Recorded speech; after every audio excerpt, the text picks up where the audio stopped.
పంచ్తో start చేసి speech మాట్లాడదాం, speech చేసాక పంచ్ చేద్దాం. నాకు మీ ఎమోషన్ తెలుసుగా, ఫస్ట్ పంచ్ స్టార్ట్ చేసుకుని స్పీచ్ చేద్దాం.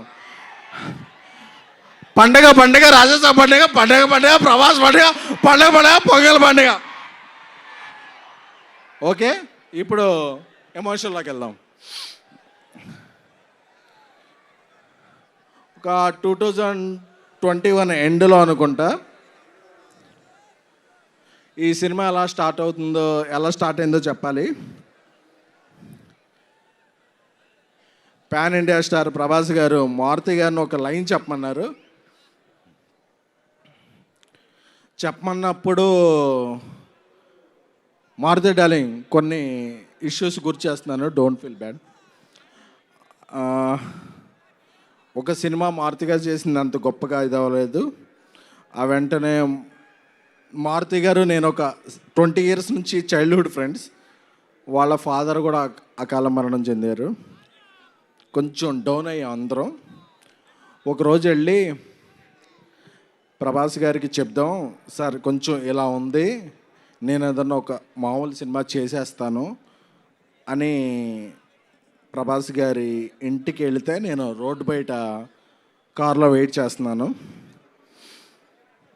చేస్తుంటే ఒక 3-4 hours తర్వాత నైట్ ఆయన బయటకు వచ్చారు. మారుతి బయటకు వచ్చి, డార్లింగ్ నేను కెరీర్లో ఇప్పటివరకు 10-11 ఫిల్మ్స్ చేశాను, బట్ నెక్స్ట్ 2-3 years నా బ్రీత్, నా కెరియర్, నా ఫోకస్ ఓన్లీ ప్రభాస్ గారి మీదే అని. ఎందుకంటే ఏమైంది డార్లింగ్ లోపల అని చెప్పా. అదే డార్లింగ్, ఆ సినిమా ఆడకపోతే మీ తప్పేమైనా ఉంటుందా?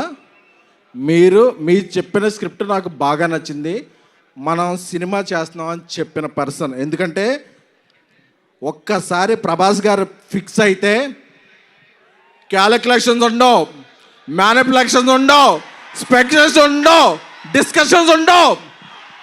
ఆయన ఒట్టేసి ఒక మాట, ఒట్టేయకుండా ఒక మాట చెప్పే పర్సన్ కాదు. Once a king always a king, is king sized heart. So నాకు అది చెప్పగానే మారుతి నా కళ్ళనీళ్ళు వస్తున్నాయి. ఎందుకంటే నేను మారుతి 20 rupees ఫుల్ మీల్స్ ఉంటే నేను 7 rupees, మారుతి 7 rupees, ఇంకెవరన్నా వస్తే 6 rupees ఇస్తే మనం ఫుల్ మీల్స్ చేద్దామని ఫిల్మ్ నగర్లో ఫీల్ అయ్యేవాళ్ళం. ఆ స్టేజ్ నుంచి బిగిన్ అయ్యి మారుతి గారి ఫాదర్కి అరటిపళ్ళు బిజినెస్ ఉండేది. ఈ స్టేజ్కి వచ్చాడంటే మారుతి, అది ప్రభాస్ గారు ఇచ్చిన అవకాశం. So we love you Prabhas sir.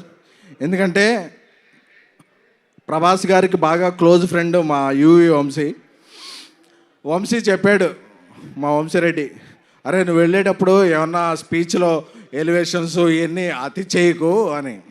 But ఒక అలాంటి హార్ట్కి మనం ఎలివేషన్స్ ఇవ్వకుండా ఎలా ఉంటాం? ఇవ్వకుండా ఉండలేం. అందుకనే ప్రభాస్ గారితో షూట్ చేస్తున్నప్పుడు యూరోప్లో ఆయన ఒక పెద్ద విల్లా తీసుకున్నారు. ఆ విల్లా ఎందుకంటే ఒక పెద్ద విల్లా తీసుకుంటే అందులో పెద్ద కిచెన్ ఉంటుంది, అందులో పనిచేస్తున్న అందరికీ కూడా, ఎందుకంటే యూరోప్లో మేము పాస్తా ఏం తినలేకపోయేవాళ్ళం, ప్రభాస్ గారి చెఫ్ అందరికీ కూడా ఒక మంచి భోజనం వండి పంపించేవాడు. ఎందుకంటే ఇక్కడ మనం ఎలాగా పనిచేస్తామో ఏంటో తెలియదు కాబట్టి. So we love you Prabhas sir.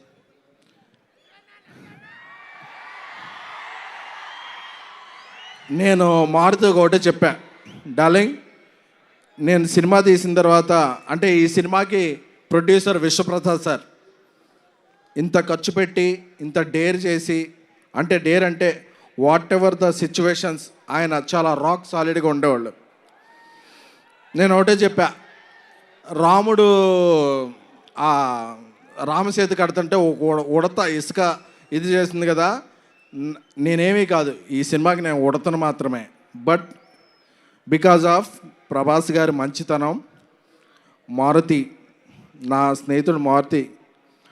But ఈ సినిమా ఇక్కడికి వచ్చే ముందే 3 minutes 21 seconds ట్రైలర్ చూశాను. చెప్పచ్చుగా. ఆ ట్రైలర్ చూశాక అప్పుడప్పుడు మనం ఒక 4 minutes సాంగ్ వచ్చాక ఏదో ఒక ఫ్రేమ్ ఎలా ఉంది, ఒక ఫ్రేమ్ ఎలా ఉంది అని చెప్తారు.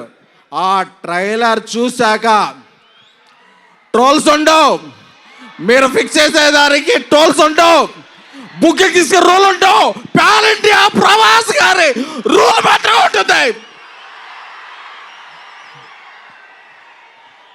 సారీ వంశీ, కొంచెం అప్పుడప్పుడు నేను ఎమోషన్ అవుతుంటాను. మా తమన్ మ్యూజిక్, మా డార్లింగ్ తమన్ మ్యూజిక్ గారి హ్యాట్రిక్ కాంబినేషన్ మహానుభావుడు, ప్రతిరోజు పండగ, ద రాజా సాబ్ హ్యాట్రిక్ అవ్వాలని, అలాగే మా హీరోయిన్స్ మాళవిక మోహన్ గారు, నిధి అగర్వాల్ గారు, రిద్ది గారు, అందరికీ, అనిల్ తడాని గారు దీన్ని ఇది చేయబోతున్నారు. సో మీ అందరికీ కూడా బిఫోర్ గోయింగ్ దెన్ ఈ 2-3 years నా మైండ్లో ఏముంది అనుకున్నారు కదా.